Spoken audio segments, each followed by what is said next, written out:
Magandang hapon sa inyong lahat.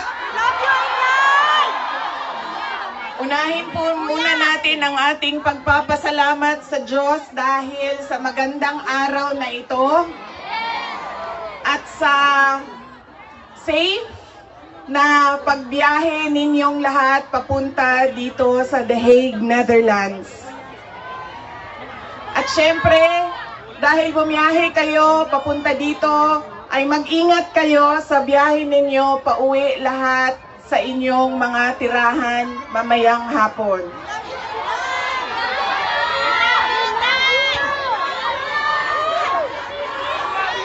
Susunod po ang pagpapasalamat ko sa Dutch Police sa kanilang pagtulong sa atin na mabuo yung programa ngayong hapon na ito at sa pagpahintulot na tayo ay magkaroon ng rally para kay Pangulong Rodrigo Duterte. Maraming salamat po sa Dutch Police and of course sa local government ng The Hague at sa Foreign Ministry ng the Netherlands. Maraming salamat sa kanila.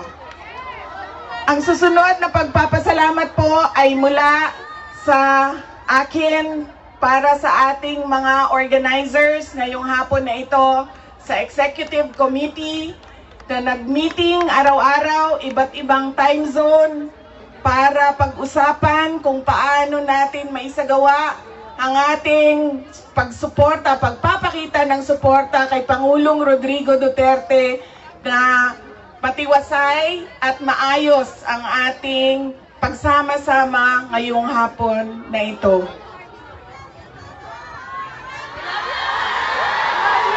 Duterte! Duterte! Duterte! Duterte! Duterte! Kanina nung naglalakad ako papunta dito sa park, meron akong mga nakasalubong na mga galing Germany. At tinanong ko sila kung gaano katagal ang biyahe mo, ma'am, papunta dito. Sabi niya 9 hours daw. At 9 hours din daw siyang babiyahe pauwi. So ganyan ang pinapakita ninyo na pagsuporta kay Pangulong Duterte at pagmamahal sa ating bayan. Maraming salamat sa inyong lahat. Alam ko, lahat kayo may hanap buhay, may kailangan asikasuhin, may mga personal na pinagdadaanan, merong kailangan na paglalaban na gawin sa mga damit ninyo, paglilinis ng bahay, pagbayad ng utang,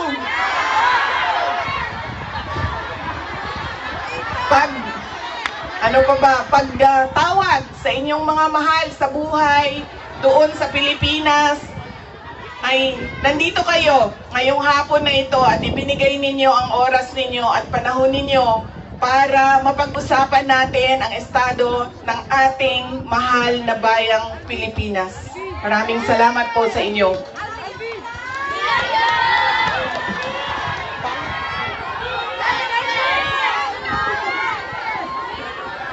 Naikwento ko na ito noon, pero mas mahalaga yung kwento ngayon dahil napag-usapan namin siya ni Pangulong Duterte doon sa loob ng detention center ng ICC. Noong ako ay bata pa, lagi sinasabi ng hindi niya yung generation ng tatay ko, 1940s, 1950s, 1960s, hindi sila yung mga magulang na tulad ngayon sa atin na ini-explain natin sa ating mga anak kung bakit natin ginagawa ang mga bagay-bagay. Lagi dapat may explanation. Sa kanilang henerasyon ay diretso ka lang pagsasabihan or pagalitan. Ganun yung generation nila. Nung ako ay lumalaki, lagi niya sinasabi sa akin, hindi ka tao sa paningin ko kung hindi ka doktor o abogado. Lagi niya yang paulit-ulit habang ako ay lumalaki. Lagi niya yan sinasabi, Pag hindi ka natapos ng pag-aaral mo, magiging abo ka dyan sa gilid ng daan. He always emphasized that you mean nothing to the world if you do not finish your education. That was his, that is my greatest gratitude to my father. The emphasis he gave in education. Wala namang problema sa akin yun nung ako ay lumalaki dahil gusto ko din naman talaga maging doktor. Kaya on that point, pareho kami ng hindi ako yung pinipilit ng mga magulang na magdoktor ka kahit ayaw. So walang naging problema sa amin doon. Pero nung hindi man naging successful yung aking pagpasok sa medisina, ay lumipat ako sa pagiging abogado dahil binigyan din naman ako ng option ng aking tatay na pwede ang abogado. Yun lang ang katanggap-tanggap sa kanya, maging abogado o maging doktor. Noong nakapag-usap kami, noong isang araw, sabi niya sa akin, naging forceful ba ako? Mapilit ba ako sa pagsabi ko sa iyo na maging abogado ka? Sabi ko, oo. Sinasabihan mo ako, pinapagalitan mo ako. Lagi. Kinento ko sa kanya na isang beses, bihira akong umiyak. Pero isang beses, dahil nalaman ko na hindi ako makakatuloy sa 4th year law school dahil meron akong isang bagsak na subject, wala akong ibang masabihan nung sakit na nararamdaman ko. Kasi pakiramdam ko, yung tatay ko lang din, makakaintindi sa akin dahil dumaan din siya ng law school. So tinawagan ko siya. Hindi ako makapagsalita. Iyak lang ako ng iyak. Humahagulgul ako sa iyak na sinasabi lang niya, hello, nasaan ka? Yun lang ang sinasabi niya, nakidnap ka ba? Tapos iyak lang ako ng iyak. Tapos dalawa lang ang tanong niya na paulit-ulit, nakidnap ka ba o buntis ka ba?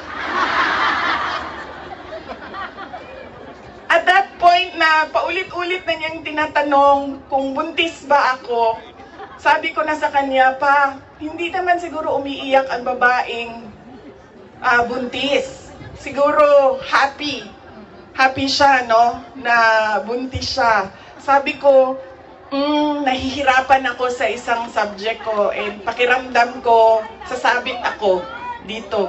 Tapos ang sagot lang niya sa akin ay, sabi niya, yun lang pala eh, bakit mo ko tinatawagan, mag-aral ka na. Ganon ka tigas yung kanyang paniniwala at pagpipilit na ipursige ko ang aking edukasyon. Wala nang, wag ka na umiyak, mag-aral ka, magmadali lang yan, lumabas ka muna, magkape ka, wala. Sinabi lang niya sa akin, yun lang pala. Ibaba mo na yung telepono at bumalik ka na sa pag-aaral mo. Kaya noong ako ay naging abogado, yun din yon ang sinasabi ng kaibigan ng tatay ko sa akin na nakita niya ang tatay ko, sobrang saya. Yung araw na yon na nalaman niya na naging abogado ako, yun yung sobrang saya niya. At sinabi sa akin nung kaibigan ng tatay ko, sabi niya, hindi mo maiintindihan kaming mga tatay na kaming mga abogado pag nagkaroon kami ng anak na abogado. Ganun, iba yung saya namin kapag nakikita namin na meron na kaming anak na abogado. Sabi niya sa akin doon, sabi niya, pinilit ba kita? Sabi ko, hindi lang pilit. Sinigawan mo ako at pinaiyak mo ako ng madaming beses dahil sa edukasyon at sa pag-aaral. At sabi niya, di buti na lang dahil meron akong abogado ngayon na anak na inutos-utusan ko dyan. Kausapin niyang mga huwes dyan. At ngumiti siya. He smiled. And it seemed to me that it was a comfort to him that he had a daughter who is a lawyer. In fact, sabi niya,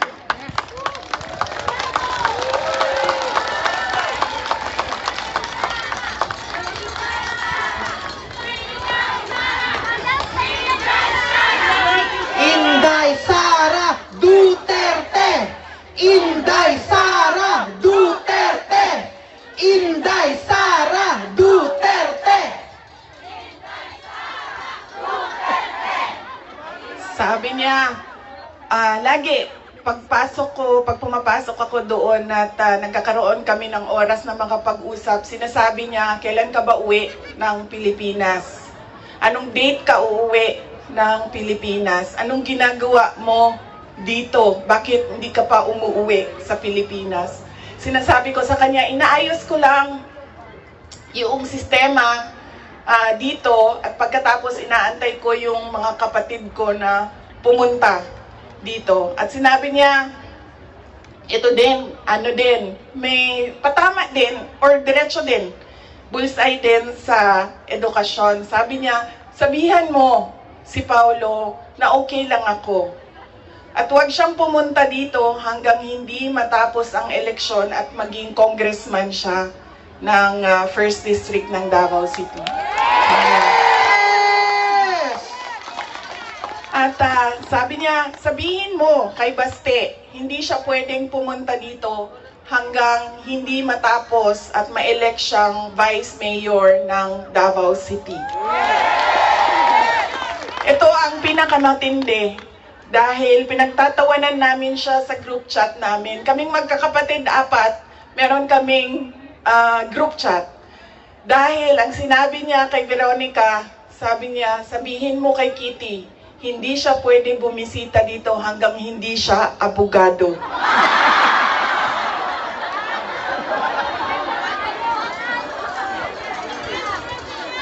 Sabi ni Kitty, grabe ang overacting ni Papa. So, ibig sabihin ba, mga 5 years. She has 5 years until she becomes a lawyer.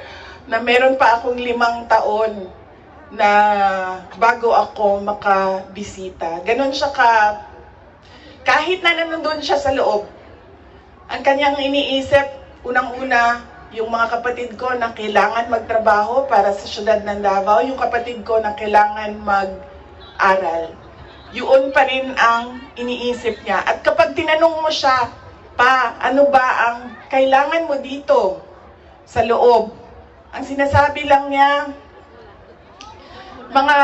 alam mo yon, mga bagay na shaving cream, Coke Zero,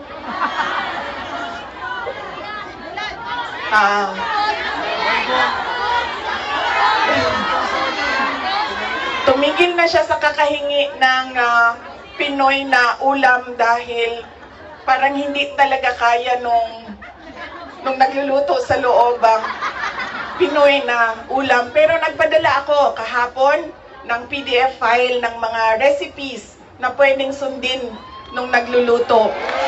Yes! Duterte! Duterte!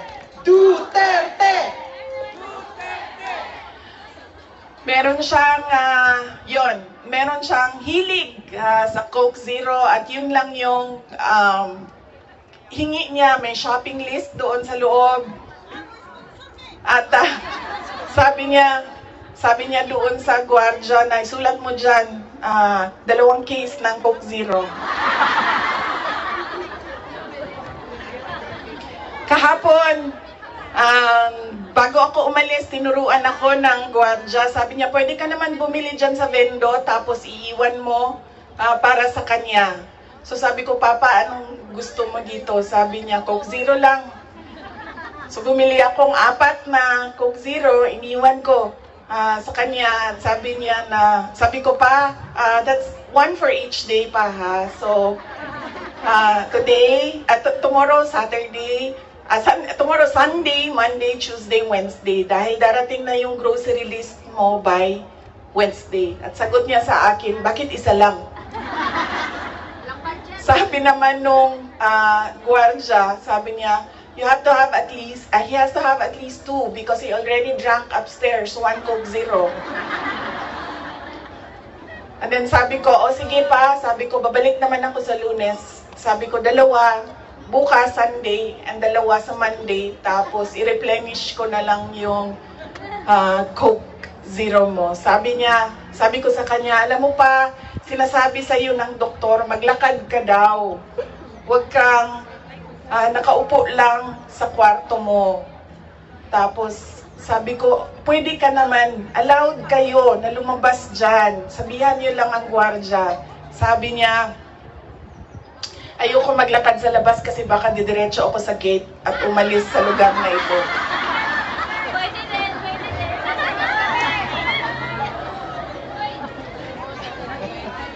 Nagkakaroon na rin siya ng mga kaibigan, yung mga tao doon sa loob ay nagiging kaibigan na niya. At hindi ko lang alam, baka paglabas niya marunong na mag-Dutch. Pero karamihan nung kasama niya sa loob ay French speaking. So,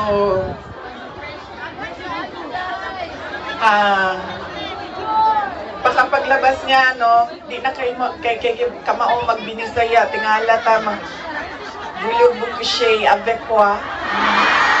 Tingala na. Whatever that means.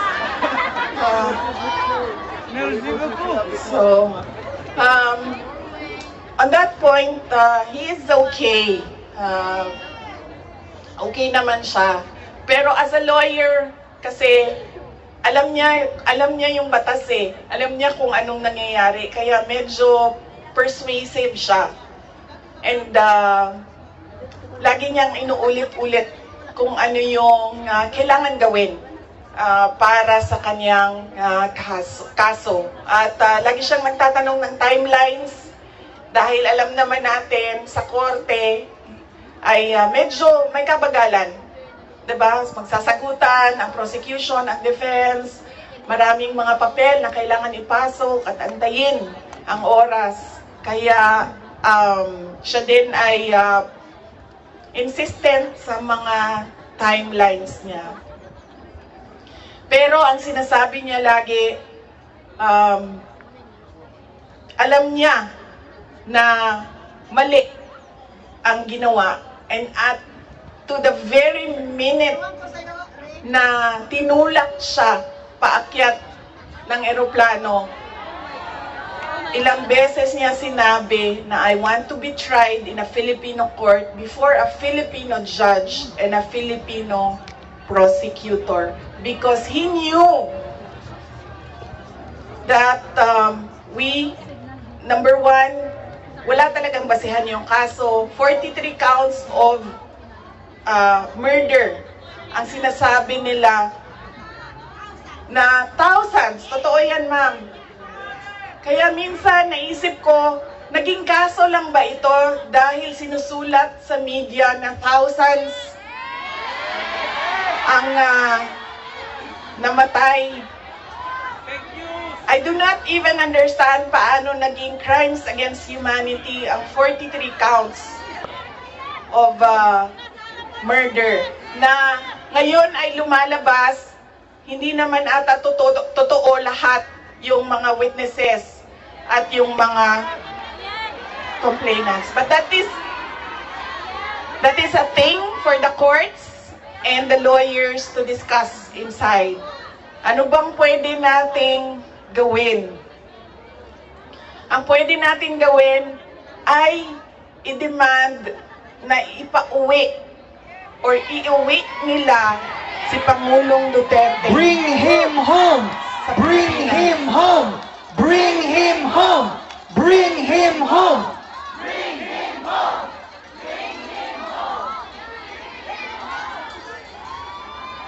Dahil yun din ang gusto niya.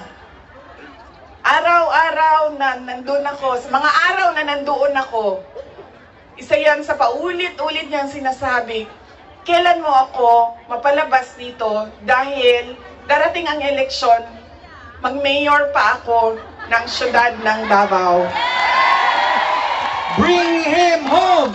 Bring him home! Bring him home!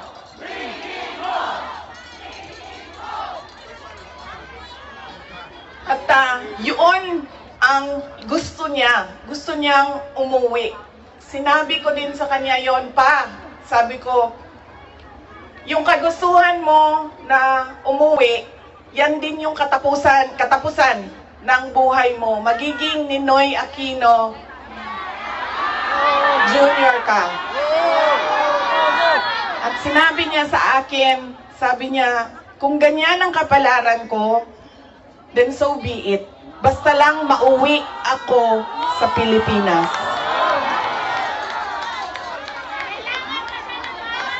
Kaya,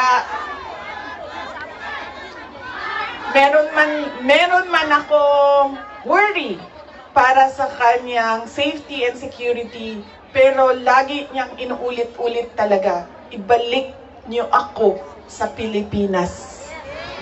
Bring him home! Bring him home! Bring him home! Nagtatanong marami, ano bang pwede magawa? Huwag natin tigilan ang panawagan sa gobyerno natin sa Pilipinas at sa lahat ng gobyerno na nakikinig at dito sa ICC na ipaalam sa kanila na mali ang ginawa kay Pangulong Rodrigo Duterte. At paano ba itama yon? Ibalik nyo lang siya sa Pilipinas. Ituloy nyo lang yung kaso, walang problema. Ibalik nyo lang siya. Bring him home! Bring him home! Bring him home! Okay na mo sa init? Ako dili. Kaya nga no, sunburn ng katungaan niya, ang katunga dili. Okay lang.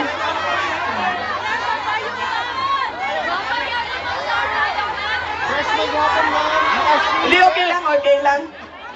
Binuangan lang tamo. Naka-ready ang sunblock diri doble. Okay lang, sir. Kaya di nila makita na ako ang mata kung magkalok ta. Oh. Okay? Unsa pa ba'y, ano pa ang pwede nating gawin?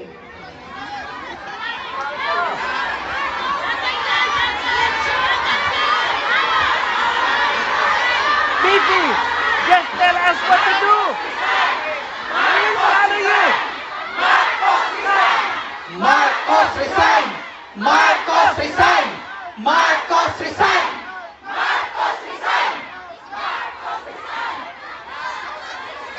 Kayo nagsabi niyan, hindi ako ha. Bukas, suspended na kayong lahat. Nakulong na kayong lahat sa sedition. At kayo, hindi na kayo makakauwi dahil kinulong na kayo dyan sa... Okay.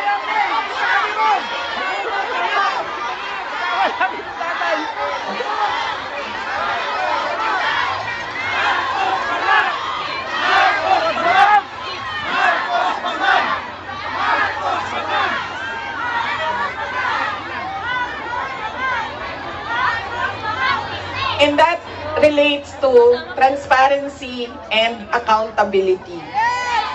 Alam nyo kasi, ang pagiging Pangulo, dapat nasa tamang pag-iisip ka. Kapag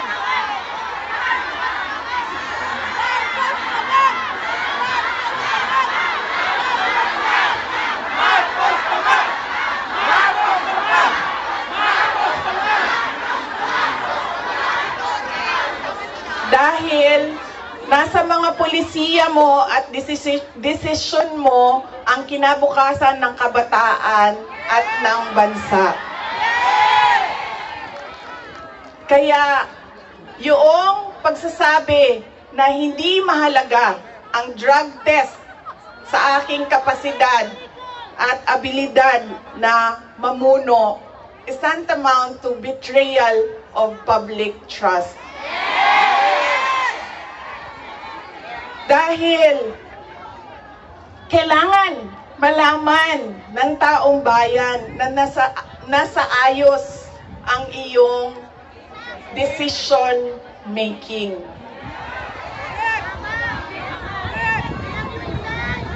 Kaya hindi lang naman natin pwede sabihin, Marcos resign. Bakit ba kailangan resign?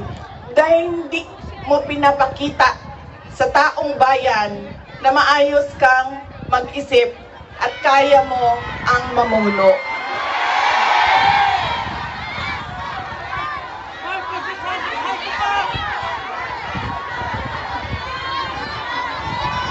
Madaming mga tanong na nasa loob na ng korte.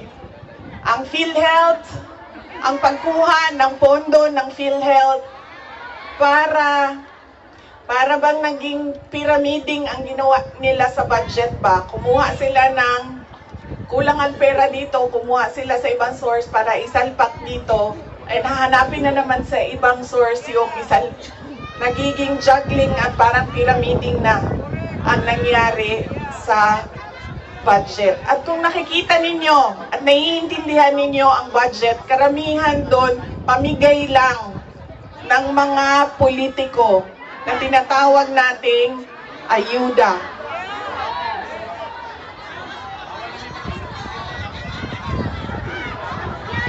Tumakbo kami sa plataforma ng unity at continuity. Continuity, kasali na doon ang big ticket projects o mga build projects ni Pangulong Duterte.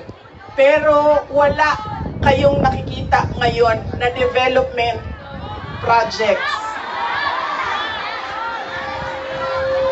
Dahil lahat yon ay nakatago sa mga proyekto na pamigay o nandoon lang sa bulsa ng kontraktor at ng politiko na gumawa kuno ng project. Makikita ninyo na hindi handa ang Kongreso sa paggawa ng budget dahil may mga blanco doon sa enrolled bill na pinasa nila. Ibig sabihin, walang nag-iisip at hindi pinag-isipan paano ba natin gamitin ang pera ng gobyerno na makita natin na merong kapayapaan at kalambuan, kauswagan sa ating bayan. Noong ako ay tinanong noon bakit ako nag-resign sa Department of Education. Sabi ko, unang-una, personal yon. Meron kaming personal na hindi ko gusto na ginawa niya sa akin. Pangalawa, dahil sa loob ng Department of Education. Sinabi ko na itong noon, personal ko to na experience. Yung budget ng school building program ng Department of Education, pinaghati-hatian lang sa loob ng House of Representatives. Noong unang taon, nagawan ko ng paraan. Sabi ko, hindi pwede, sige, kung yan ang gusto ninyo, yan ang makapagpapasa ng budget. Para magkaroon ng budget ang Department of Education, dadaan pa rin kayo sa validation ng regional offices ng Department of Education. Pag sunod na taon, naisipan na nila kung ano ang gagawin nila at hindi nila ma-deny ito dahil nakikita ninyo sa papel. Kaya wala din kumukontra sa akin dahil nakikita sa papel. Ang ginawa nila, gumawa sila ng sarili nilang listahan. Doon nakikita mo, pinaghati-hatian nila ang school building program at inattach nila sa General Appropriations Bill na sinabmit nila sa Senado. Sinabi namin sa mga senators, nakita nyo ba kung anong ginawa? Sabi nila, oo, nakita namin kung anong ginawa ng House of Representatives. Sabi ko, please, hindi natin masasolve ang problema ng school building program kung ganito lagi ang nangyayari sa budget ng new construction. And meron pang ibang problema sa loob ng budget. Sinubukan ng mga senators na tanungin, pasagutin, sumasagot, yes, pero pagdating sa BICAM, anong nangyari? Wala namang wala namang totoong BICAM kung saan pinag-uusapan ang paggamit ng pera. Ang desisyon lang na nandun ay kay Zaldico, nung panahon ko, kay Zaldico at kay Martin Romualdez. At diretsong pinapapirma sa malamang tao na hindi nagbasa o hindi binasa ang buong budget. Kaya ngayon, walang nakakita o hindi nila nakita dahil hindi naman binasa na may blanco doon at pwedeng lagyan ng kahit anong amount yung mga blanco sa budget. Madaming katanungan, madami ang problema ng bayan. Kaya lagi ko sinasabi, hindi kami ang problema ng bayan. Ang problema ng bayan ay ang governance mismo ng Pilipinas. Yan ang problema ng bayan. At dahil may problema sa gobyerno, ay tuloy-tuloy ang kahirapan doon sa ating bayan. Nakikita nyo yan dahil dumadami ang nakikipagsapalaran sa ibang bansa. Dahil sa kawalan ng oportunidad doon sa ating bayan.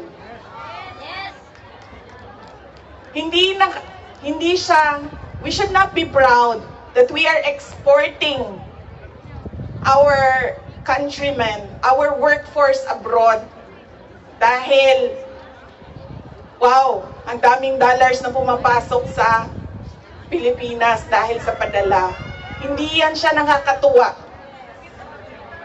Dahil ang isang bansa, dapat meron siyang oportunidad na binibigay sa kanyang mamamayan. Hindi lang yan.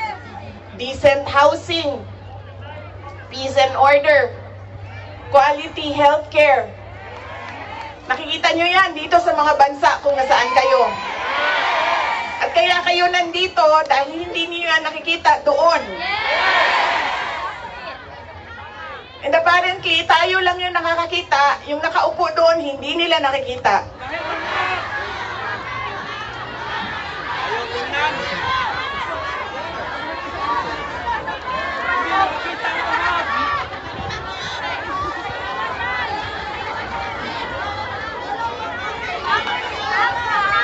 Alam nyo, madami sa mga kaibigan ko, galing ako sa middle class na family sa Davao City. So madami sa mga kaibigan ko doon, ay meron naman silang mga negosyo, meron naman silang pinagkakakitaan, may mga trabaho. Pero ilan na rin ang nagsabi sa akin, mga professionals ito, ilan na rin ang nagsabi sa akin, wala na rin talaga kaming nakikita, parang gusto na namin lumipat na lang sa ibang bansa para sa mga anak namin. Kaya sinasabi ko lagi yung nagsasabi sa akin, tumakbo ka sa 2028. I don't think we will have a country by 2028.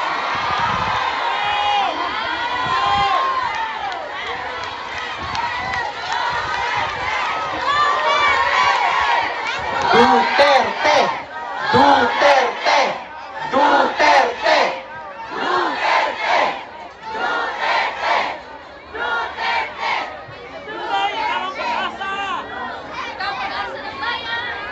Kaya dapat natin i-exact ang responsibility diyan sa gobyerno na ibigay nila kung ano yung karapat-dapat para sa ating bayan. Dahil kung meron man ang okay sa kanila na pumunta sa ibang bayan, meron ding mga tulad namin na ayaw namin kahit anong mangyari, umalis sa Pilipinas. Dahil gusto namin doon magpamilya, doon palakihin ang aming mga anak. Kaya dapat meron tayong nakikita kung ano yung dapat para sa isang bayan. At alam nyo yon kasi nakikita nyo yan. Kasi nakaikot na kayo sa iba't ibang bansa.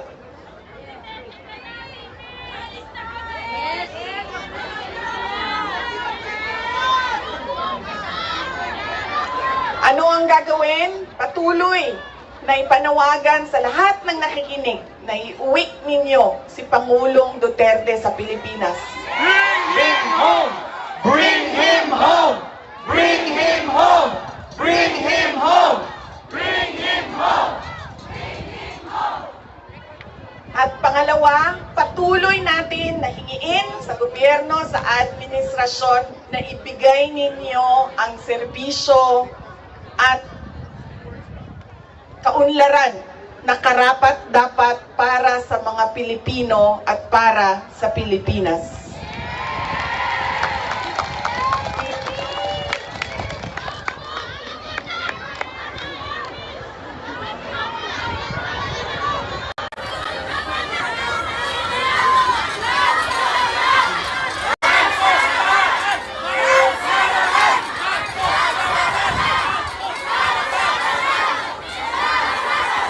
Sa kagahi, sa ako ang bagtak din ni ma'am, di naging ko karan.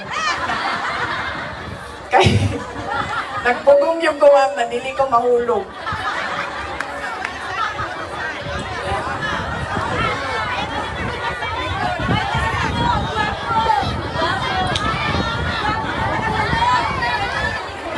Yung akin pong mga pagpapasalamat. Una po, kanina meron na akong mga pagpapasalamat opening sa Diyos, sa ating host government, sa police, sa local police. Yung aking mga pagpapasalamat sa inyo, sa oras ninyo. Ang aking mga pagpapasalamat sa inyong patuloy na suporta sa aking opisina, ang Office of the Vice President.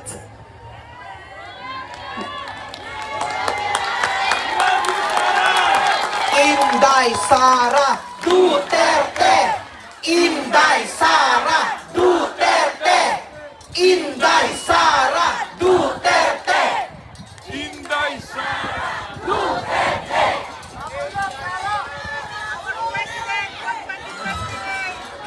Malakas ang loob ko dahil nandyan kayong lahat.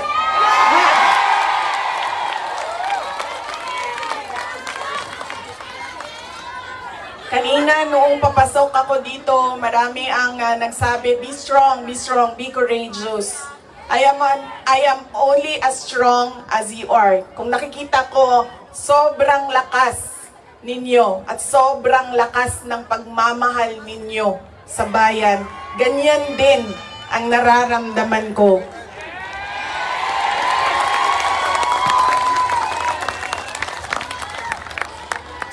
Ang pagpapasalamat ng aming pamilya, ang pamilya Duterte, dako kaayo mi og utang ang kabubuton kaninyong tanan.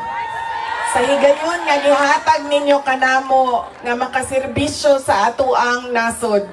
Napakalaki ng utang na loob namin sa inyong lahat sa pagkakataon na ibinibigay ninyo sa amin na makapaglingkod sa bayan. Maraming salamat po sa inyo, mga kababayan namin.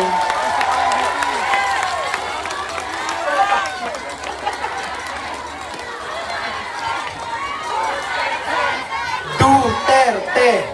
Duterte! Duterte! Duterte! Huwag ninyong kalimutan, ayaw ninyong kalimti ang kausa. Huwag ninyong kalimutan ang laban. What is our cause? Our cause is for our country. Ang laban na ito ay para sa bayan. Mga kababayan, ang lahat ng ginagawa natin ay para sa Diyos, sa bayan, at sa bawat pamilyang Pilipino. Syukran.